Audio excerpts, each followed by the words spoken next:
eu sou a Silvia e vim a convite da Érica, junto com a Rafaela, a Flaviane e a Stephanie, conversar com a Flaviane de Carvalho sobre o acontecimento aqui em Orlando no dia 1º de janeiro, que ela foi uma heroína sem intenção, mas acabou aí até salvando 2 vidas. Era uma só, mas viraram 2, né? Então isso aqui é só um bate-papo entre nós todas e a Flaviane vai contar pra gente como é que mais ou menos foi o episódio, como ela tá se sentindo. E depois, se vocês quiserem mais detalhados o acontecimento, nós vamos deixar uns links na descrição. Aí vocês, clicando lá, vocês vão ter mais detalhes. Então fala, conta pra nós. Como foi seu dia, Flaviane? Seu dia 1º de janeiro de 2021? Bom, dia 1º de janeiro era meu dia off, não era para eu estar ali no restaurante trabalhando. Mas aí uma pessoa, um funcionário, ficou doente e não pôde ir, eu não tinha ninguém para colocar no lugar dele. Então eu tive que ir trabalhar no lugar dessa pessoa. E é onde eu falo que parece que Deus orquestrou tudo para que tudo acontecesse da forma com que aconteceu, né? E aí a gente estava trabalhou a noite toda, e quando foi perto do horário de fechamento, que no dia foi numa sexta-feira, a gente fecha às 11 horas, era por volta de 10h30, a família chegou no restaurante. Um pouco diferente, porque a gente sabe que o americano ele não costuma jantar muito tarde, assim, principalmente com criança. Mas se sentaram, eles escolheram a mesa, colocaram a criança sentada, se sentaram ali, assim, aparentemente início normal. Isso. E aí a garçonete foi atender eles e eu já percebi, assim, eu já tive um sentimento, alguma coisa assim, que tinha alguma coisinha estranha, porque o garoto estava sentado afastado da família. Ele estava na mesa, mas estava afastado. Ele estava sentado aí tinha uma cadeira vaga, aí estava sentado o homem, de frente para o homem e a mulher, e do lado da mulher a menininha. E ele quietinho na parede, ele estava coberto, ele estava com um moletom de manga comprida, de capuz, de máscara, e usa óculos também. E muito quietinho, assim, de cabeça baixa, encostado assim na parede. E a família, o homem, a mulher e a menininha conversando, a menininha falante, a gente passava, ela brincava com a gente e ele quietinho ali. Eu inclusive pensei, bom, esse aí aprontou uma, tá de castigo, né? Mas tinha alguma coisa ali. E a família estava toda não era uma noite fria, a família estava toda de manga comprida, sentaram na mesa, tiraram a máscara e ele continuou da mesma forma. Ele permaneceu de máscara o tempo todo?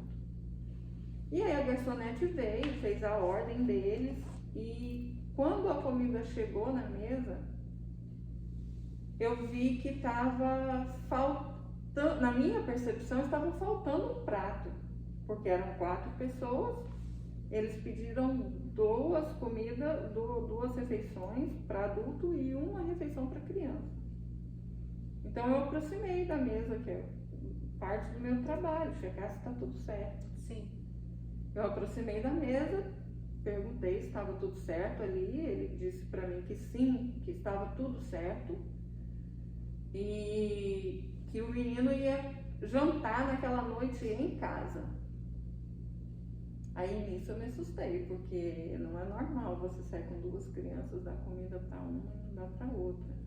Quem é mãe tem essa sensação, né? Porque quando é um bebezinho pequenininho é porque vai comer a comidinha especial dele. Mas quando é um menino já, no caso de 11 anos, é algo que pelo menos uma mãe fica atenta, né? É isso. E acha estranho. E quando ele me fez essa pergunta, eu já, a anteninha subiu, né? E ele olhou para mim, o menino, e tinha uma ferida aqui grande no meio das sobrancelhas dele. Poxa, ok, criança se machuca e tudo, mas no meio da testa. E logo ele fez um outro movimento e eu vi um roxo aqui, do lado do olho dele. Aí eu falei, não, isso não é coisa de criança se machucar. Tem alguma coisa errada ali. E aquilo já começou a me dar uma angústia, um aperto no peito, uma coisa que tem alguma coisa errada, tem alguma coisa errada.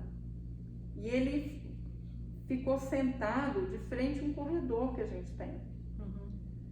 Então eu fui para esse corredor, a gente tem ali uma estação onde os garçons trabalham, faz algumas coisas ali. E eu fiquei ali de olho nele. E aí ele mexeu o braço, ele levantou o braço e eu vi que tinha roxo aqui nele. Meu Deus. Ou seja, roxo de defesa, né? Porque você costuma se defender, né? Colocar o braço na frente. E aí eu fiquei louca ali dentro. Falei, eu tenho que fazer alguma coisa. E aí eu percebi que de onde ele estava, ele me via, eu podia ver ele. E o pai, se eu tivesse um certo cuidado, ele não me veria, né? Entendi. Então eu peguei um papel e escrevi para ele, você está bem? Aí eu, ok? E mostrei para ele. Inclusive hoje eu estava me lembrando, na hora, eu nem falei isso ainda, a hora que eu coloquei o papel para ele, aí o ok, ele olhou para mim assim, eu vi que ele não entendeu aquilo. E aí eu tirei a máscara e falei para ele, sim or no, né? E aí foi quando ele disse que sim, que ele estava bem. Eu sabia que não estava. Eu virei o papel e escrevi sure, mostrei para ele de novo. E aí ele olhou para o lado assim, E não de respondeu. cá, olhou para mim e de novo balançou a cabeça que sim. Mas aí eu comentei com os garçons, falei com o pessoal da cozinha, gente, tem um negócio ali acontecendo e tem alguma coisa errada. Me ajuda a prestar atenção para ver se vocês conseguem ver alguma coisa, escutar alguma coisa, né? E aí ele começou, a gente passava perto dele e ele fez um sinal que para mim foi um sinal de pedido de ajuda. Ele olhava assim nos meus olhos, dava uma piscada longa, abaixava a cabeça e levantava e olhava de novo. Eu entendi aquilo como um pedido de socorro. E ele começou a fazer o mesmo gesto para os garçons que passavam ali. Então eu falei, não, ele está querendo falar alguma coisa, ele fazer a mesma coisa para todo mundo, né? E para mim, algumas vezes. Aí eu peguei o outro papel e escrevi, você precisa de ajuda? E mostrei para ele. Aí quando eu mostrei para ele, ele balançou a cabeça de novo, que sim, e fez assim, estava com os braços em cima da mesa, ele fez assim e olhou para o lado. Então eu entendi, sim, eu preciso de ajuda, mas eu não sei o que fazer. Não sabe como, né? E aí eu escrevi no papel, todo mundo pergunta, por que tem aquele ok embaixo? Eu escrevi ok, mostrei para ele só para que ele soubesse que eu iria fazer alguma coisa. Né? Porque como estava a cabeça daquele menino naquela hora? Uma mulher estranha tentando falar comigo, escondido, né? E aí já corri, peguei o telefone, liguei para Rafaela para avisar ela que eu ia ligar para a polícia. Ela, né, me deu suporte na hora. Licença.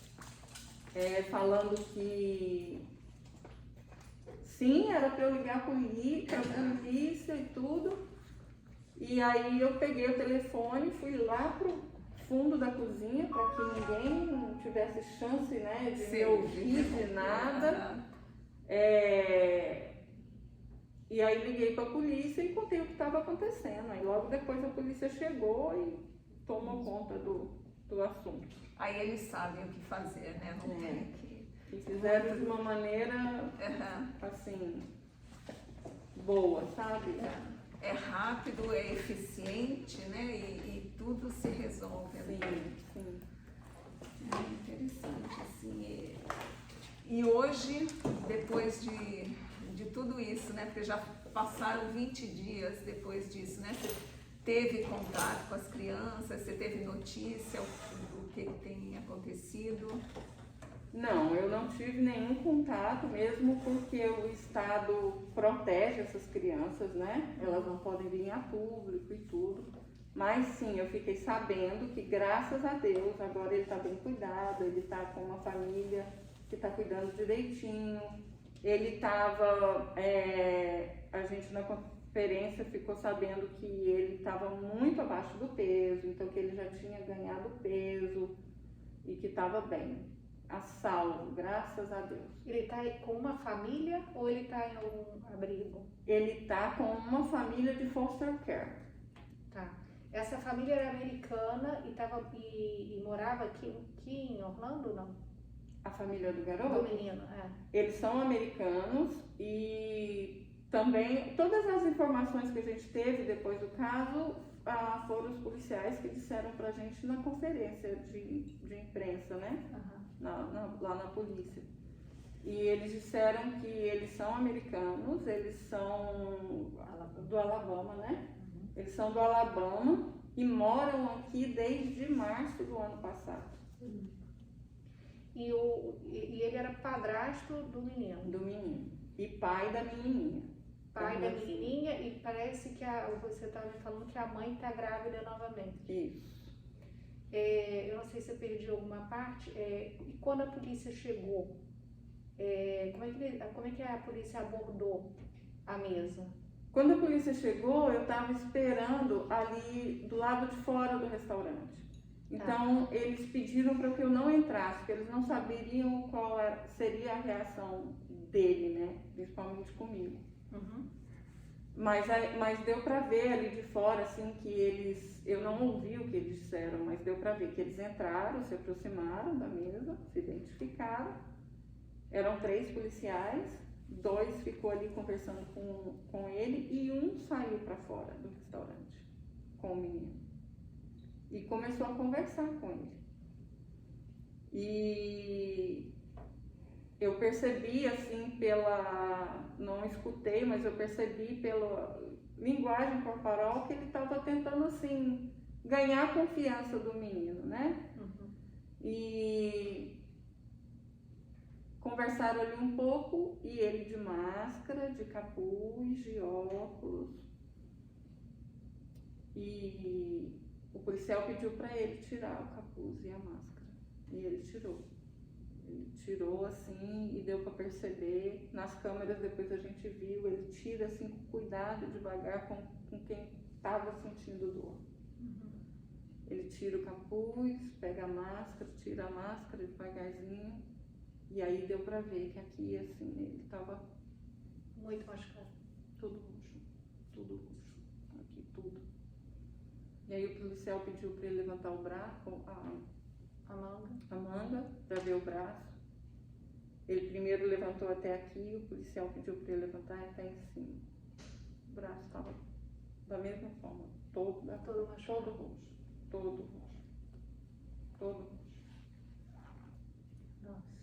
Ainda bem, né, que você teve essa presença de espírito, né, de chegar a sentir que tinha alguma coisa errada e tomar essa atitude dessa situação, né? Então, parabéns pela sua coragem, aí a sua atitude, né? E uma salva de palmas.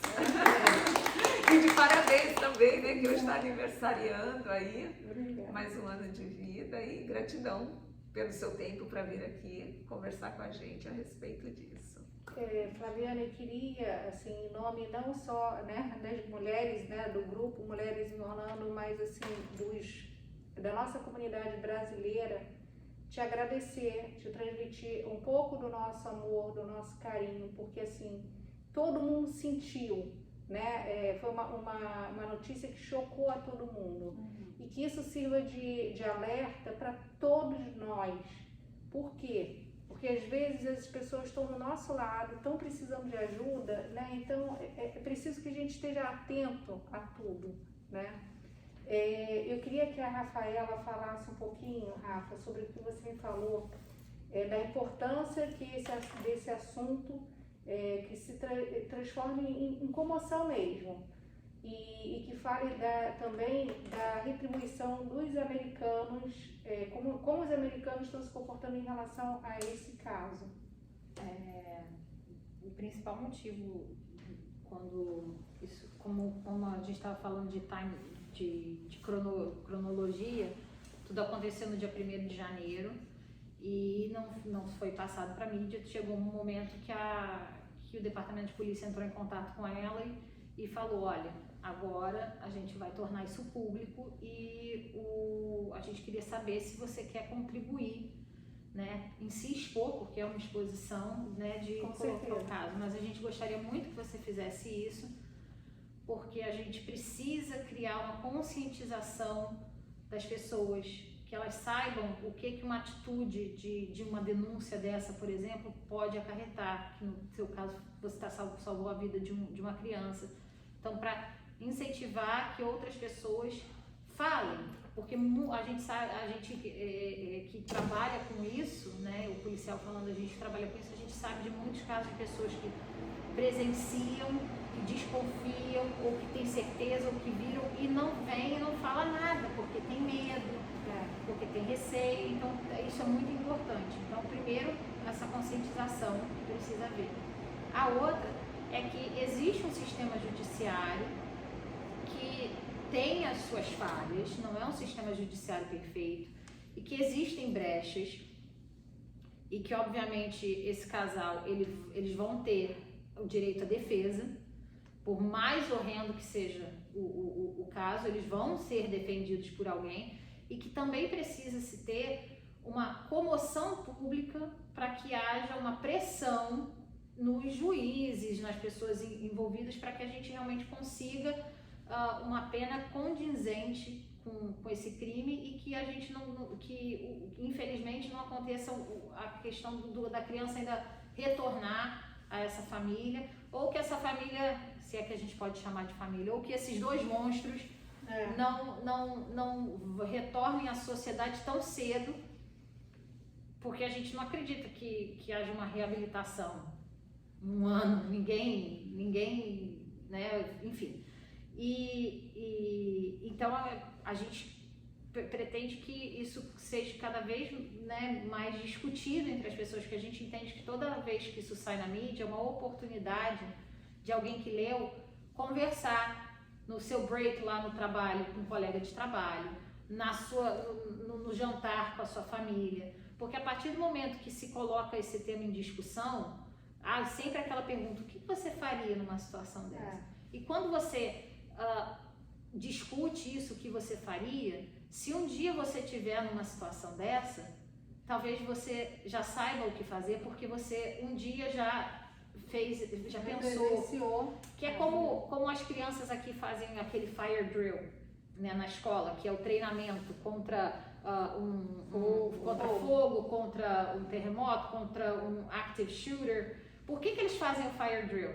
Que é para poder simular uma situação, porque se acontecer aquela situação, todos sabem o que fazer, porque se não tem essa simulação, o pânico não te deixa agir.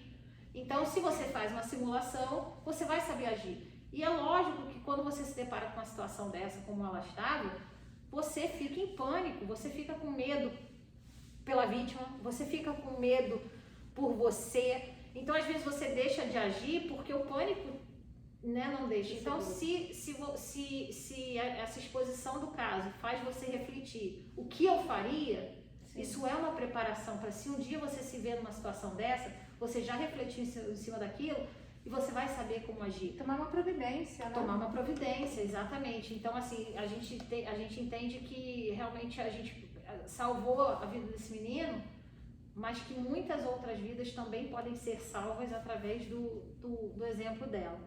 E o que você perguntou a respeito da vaquinha que a gente fez, sim, a gente viu, através de toda essa comoção, principalmente pelos americanos, eles são, lógico que está todo mundo muito agradecido pelo que ela fez, mas o americano tem uma meritocracia muito grande intrínseca na cultura deles, onde Desde pequenininho, né? desde pequena, as crianças na escola, quando tiram uma nota boa, ganham um gift card para ir no Chick-fil-A. Então existe essa coisa da premiação do que é bom. Então você tira nota boa, você é premiado, você é bom nos esportes, é premiado. Tudo aqui, programa de TV, né, Undercover Boss, no final o cara vai lá e premia as pessoas. Então eles têm muito isso, então eles querem, a maneira deles agradecerem, dizer obrigado é bom, mas eles sentem que eles têm que fazer mais, eu preciso presentear.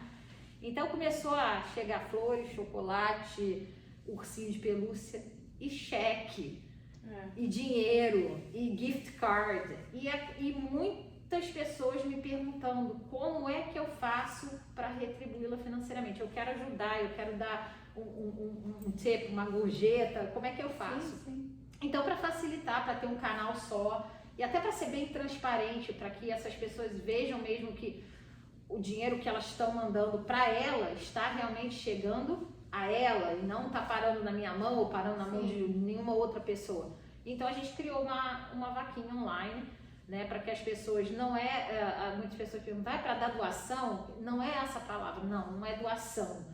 Até porque ela não pediu, não era uma coisa que estava esperada, é para ter um canal realmente para que as pessoas possam recompensá-la por aquilo que ela fez, uma premiação.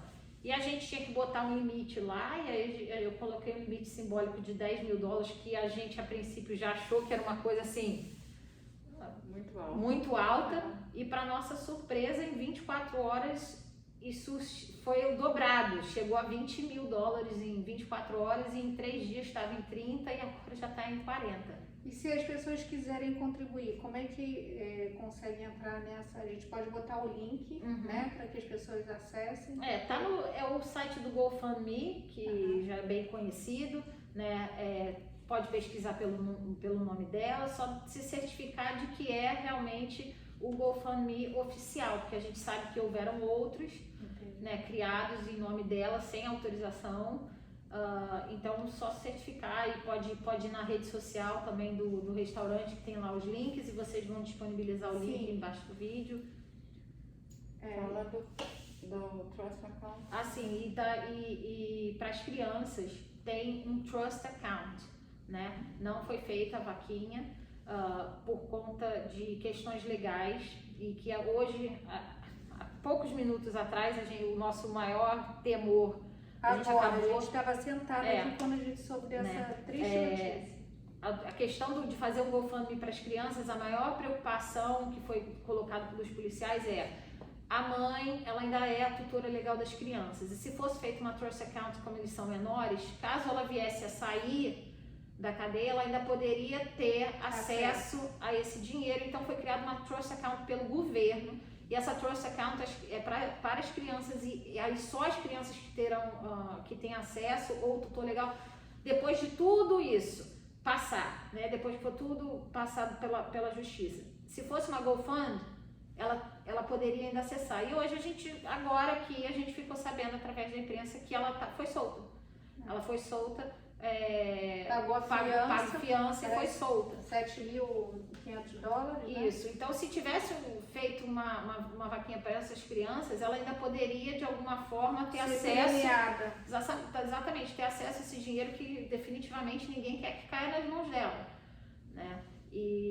Então, mas tem um Trust Account, que aí a gente vai passar também as informações para você botar. A gente vai disponibilizar no link, e o importante é que você sabe que as crianças estão bem, né? Graças a Deus. Você já teve acesso a essa informação, né? Que graças a Deus eles estão em boas mãos. Bem cuidados, se recuperando.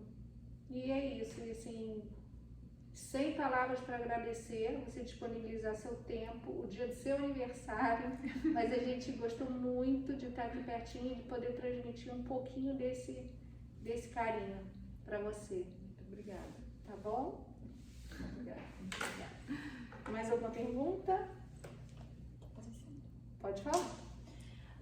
Passou na tua cabeça que se esse menino não tivesse nada, o que poderia acontecer contigo? Não. Não, eu tinha certeza que tinha alguma coisa. Eu tinha certeza que tinha alguma coisa. Tu tinha aquele... Eu já tinha visto e ele confirmou para mim que ele precisava de ajuda, né? Ele confirmou, então... Não, em nenhum momento eu pensei o que poderia acontecer. O que poderia comigo. acontecer depois? Que essa pergunta várias pessoas já fizeram para mim, perguntando, será que ela parou para pensar na família dela, nela mesmo? Não. O que poderia acontecer depois? Não. Não pensou. E o que mudou na tua vida depois disso? Você tá com medo, você tá corajosa, você chega na tua casa, como tá a tua cabeça hoje? Olha, são vários sentimentos, né? Falar que eu tô com medo, não tenho medo. Porque o que eu tenho recebido de volta, as mensagens de carinho são tão grandes e até hoje só teve um e-mail que ela recebeu lá de uma pessoa falando que eu não devia ter feito aquilo, que era um absurdo, eu me meter na vida de um cliente, que ela devia me mandar embora. Mas foi um no meio de Milhões. milhares. Milhões. Então é todo mundo, obrigada, você salvou a vida desse menino, você é uma heroína, por mais que eu não me sinta como uma heroína, eu só acho que eu fiz o que eu devia ter O feito. que tu sentiu na hora? O que eu devia ter feito como ser humano, como mãe, whatever. Pra mim, o herói da história é ele que teve coragem de pedir ajuda, de sair, inclusive de salvar a irmã, porque ela não sofria nada agora, mas quem disse daqui um pouco, né? De mudar a história da vida dele. Então, pra mim, ele é o verdadeiro herói dessa história. Então, assim, essas mensagens de carinho, de amor, de suporte, são tão grandes que não me deixa espaço para ter medo, sabe? Não tenho medo nenhum, assim, o que mudou na minha vida, a única coisa que mudou na minha vida é que essa exposição toda da mídia, né? Porque eu sou uma pessoa reservada. Na minha mídia social, eu não costumo postar nada da minha vida, do que eu faço, da minha família, nada. Então, assim, agora muita gente me conhece, todo mundo quer falar comigo. Isso é que me assusta um pouco, fala assim, mas sou eu mesmo, é comigo mesmo, né? Que eu não esperava nada disso. Mas por você ser tão tímida, que eu te conheço há muito tempo, eu sei que você é tímida, é caladinha, como você está falando que tu não expõe a tua vida, você foi escolhida, é um anjo da guarda. Eu acho que um anjo salvou outro anjo, porque tantas pessoas talvez já passaram por perto desse menino e não tiveram essa noção, Deus não colocou naquele momento. Talvez Deus colocou você no momento certo. Ô Geisa, se tem uma coisa que eu tenho certeza, é que tudo o que aconteceu naquela noite estava nos planos de Deus. Eu também acho. Assim, isso eu tenho 1.000.000% de certeza que fazia parte dos planos de Deus, por causa de muitas coisas, dos detalhes, sabe? Uma coisinha fora desses detalhes, eu poderia não ter visto esse menino, eu poderia não ter conseguido me comunicar com ele. Você nem ia estar lá. Nem era para eu estar lá. Então, assim, é muita coisa que não tem como eu olhar e falar, isso foi o acaso. Não, isso foi Deus. Foi Deus, é isso. Então, assim, eu me sinto agradecida, porque eu sei que naquela noite eu fui um instrumento de Deus. Mas eu também sei que quem estava operando ali em tudo era Deus, era o Espírito Santo, sabe? E eu fico agradecida a Deus por ter sido esse instrumento e por ter ajudado com que esse menino tivesse uma nova oportunidade de vida, né? Porque ele poderia morrer. Sim, com certeza. E nós, como os brasileiros, ficamos muito felizes de Deus ter escolhido uma brasileira para nos dar esse presente aqui na América, porque o Brasil às vezes é mal falado, né? Mas pelo menos você está dando esse orgulho para nós. Parabéns, Flaviane, que Deus te dê isso tudo em saúde e que você brilhe sempre. Amém. Obrigada. Obrigada pelo carinho. Vamos terminar por aqui. Então, um beijo bem grande de todas nós. E feliz aniversário, né?